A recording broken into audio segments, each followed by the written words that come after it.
When she said the words, the room went completely still. I never actually loved you. Not even at the start. For a heartbeat, I thought I'd misheard her. Maybe it was the nervous laughter from the guests or the music still playing softly in the background. But when I looked at her, the woman I'd spent 10 years believing in, her eyes were cold, steady, and cruelly honest. The vow renewal had been my idea. I wanted to remind us of what we once had, to fix the cracks that had quietly spread between us over the years.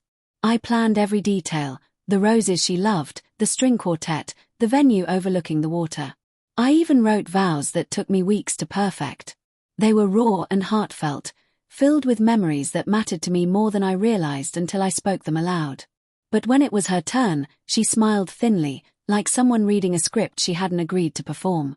Then she dropped the words like a blade. I never actually loved you. Not even at the start. The crowd gasped, a ripple of confusion spreading through the guests. My mother looked horrified.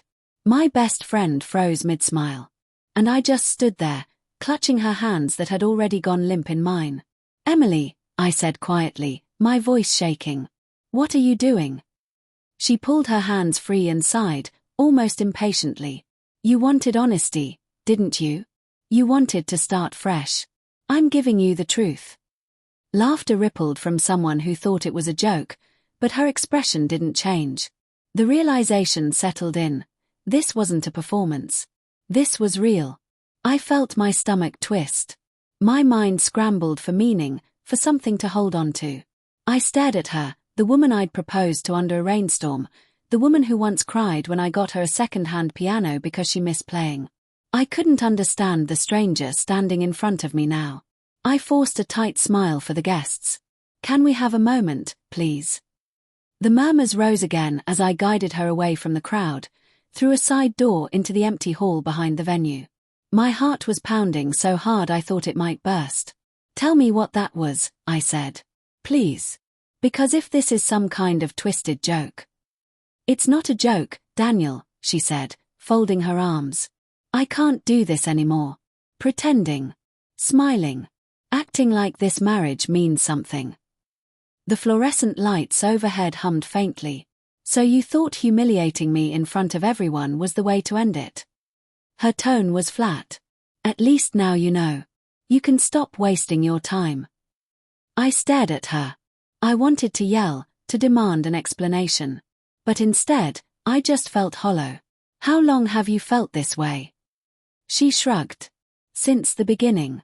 You were safe, Daniel. You made life easy. I thought it was enough. But it never was. Her words cut deeper with every syllable. Was there someone else? I asked, already knowing the answer. She didn't respond immediately, and that silence was louder than any confession. I took a step back, my voice trembling. Who is he? Does it matter? She said coldly. You'll find out soon enough. That was the moment something inside me broke. The love, the confusion, the desperate need to fix things, all of it dissolved into a cold, sharp clarity. I nodded slowly. You're right. It doesn't matter. I left her standing there, still wearing her perfect smile. The rest of the night blurred into noise, the whispers, the awkward goodbyes, the pitying glances. I went home alone, still dressed in the suit I'd chosen for the happiest night of our lives. When I got there, I poured a drink, then another, trying to drown the echo of her voice. Around midnight, I opened her laptop. She never logged out of her email, and I didn't have to look long before I found them. Dozens of messages between her and a man named Ryan. Photos. Hotel reservations. Plans. The earliest dated back 2 years. Every line was another knife twisting in my chest. Can't wait to see you again. Wish I could spend every night in your arms instead of pretending. He's so clueless. By the time I finished reading, the sadness was gone. What was left was something colder, something precise. I didn't confront her. Not yet. Instead, I spent the next few days carefully, methodically preparing. I met with my lawyer. Closed our joint accounts. Transferred ownership of the house, which had always been in my name. Then I booked a dinner reservation for the following Friday, her favorite restaurant. When I called her to invite her, She hesitated. Why would you want to have dinner with me after everything? Because I want closure, I said simply. You deserve that, don't you? She agreed. When she arrived, she looked stunning, calm, confident, as if she'd already moved on.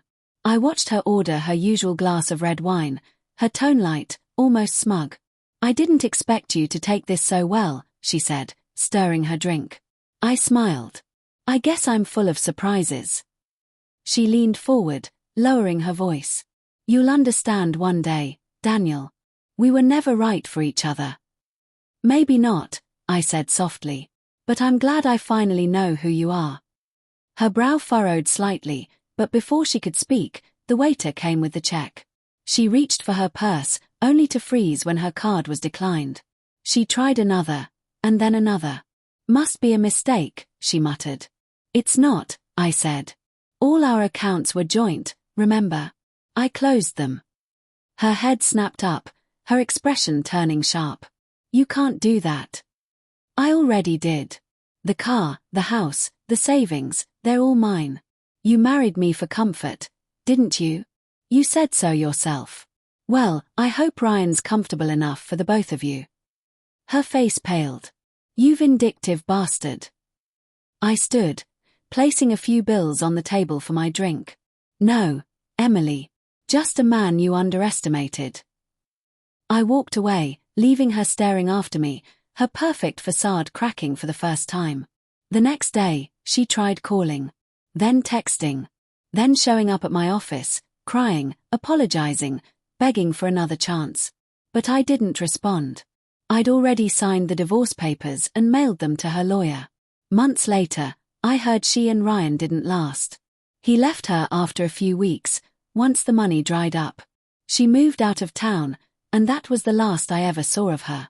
Sometimes, when I think back to that night at the Vow Renewal, the soft lights, the music, her cruel confession, I realize that she didn't destroy me. She freed me. Her truth broke my heart, but it also shattered the illusion I'd been clinging to. And when I finally walked away from her, I didn't just leave a marriage behind. I left the version of myself that believed love was supposed to hurt. Now, when people ask why I don't regret what happened, I tell them the truth. Because sometimes the only way to heal from betrayal is to let the betrayer live with their own reflection, and to never look back.